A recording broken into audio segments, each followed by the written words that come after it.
Black colour empty బండి కావాలి, black colour empty బండి కావాలన్నగా సో తీసుకొచ్చాను గాయస్.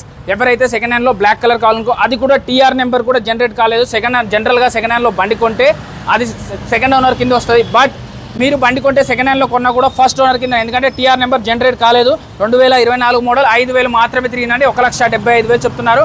10,000 డిస్కౌంట్ 1,65,000 వస్తుంది. 24 మోడల్ డ్యూక్ 200 ఉంది. R15లో 2 వెరైటీస్ ఉన్నాయి, 2 డిఫరెంట్ కలర్స్ ఉన్నాయి. ఈ 2 అయితే 1,85,000 1,85,000 చెప్తున్నారు. బట్ 20,000 డిస్కౌంట్ 20,000 డిస్కౌంట్ వస్తుంది. అలాగే ఇది 175 చెప్తున్నారు, 165. ఈ 4 వెహికల్స్లో ఏది తీసుకున్నా 1,65,000 ఫైనల్ ఇస్తారండి. రిజిస్ట్రేషన్కి రూపాయి కూడా తీసుకోవట్లేదు, రిజిస్ట్రేషన్ ఛార్జెసే తీసుకోవట్లేదు. ఎందుకు అంటే వీళ్ళకి రిజిస్ట్రేషన్ కూడా అందులోనే ఇంక్లూడ్ చేసి ఇస్తా అంటున్నారు. వీళ్ళు ఇంజన్ వారంటీ ఇవ్వడం కాదు, డైరెక్ట్ షోరూమ్ నుంచి ఇంజన్ వారంటీ ఇప్పిస్తా అని చెప్తున్నారు. ఈ బండికి వాళ్ళ దగ్గరనే 3 సంవత్సరాలు ఇంజన్ వారంటీ ఉంటుంది. మీ పేరు మీదకి డైరెక్ట్ వాళ్ళే ట్రాన్స్ఫర్ చేస్తా అని చెప్తున్నారు. మీరు బండి అమ్మాలన్నా కొనాలన్నా ఫైనాన్స్ కావాలన్నా మీకు ఫైనాన్స్లో 40,000 కడితే 4 నెలల్లో ఏదైనా తీసుకెళ్ళిపోవచ్చు అండి. మీ సివిల్ స్కోర్ బాగుంటేనే. మళ్ళీ చెప్తున్నా, సివిల్ స్కోర్ ఇంపార్టెంట్. ఈ అడ్రస్ అయితే హైదరాబాద్ అండి, బల్కంపేట్.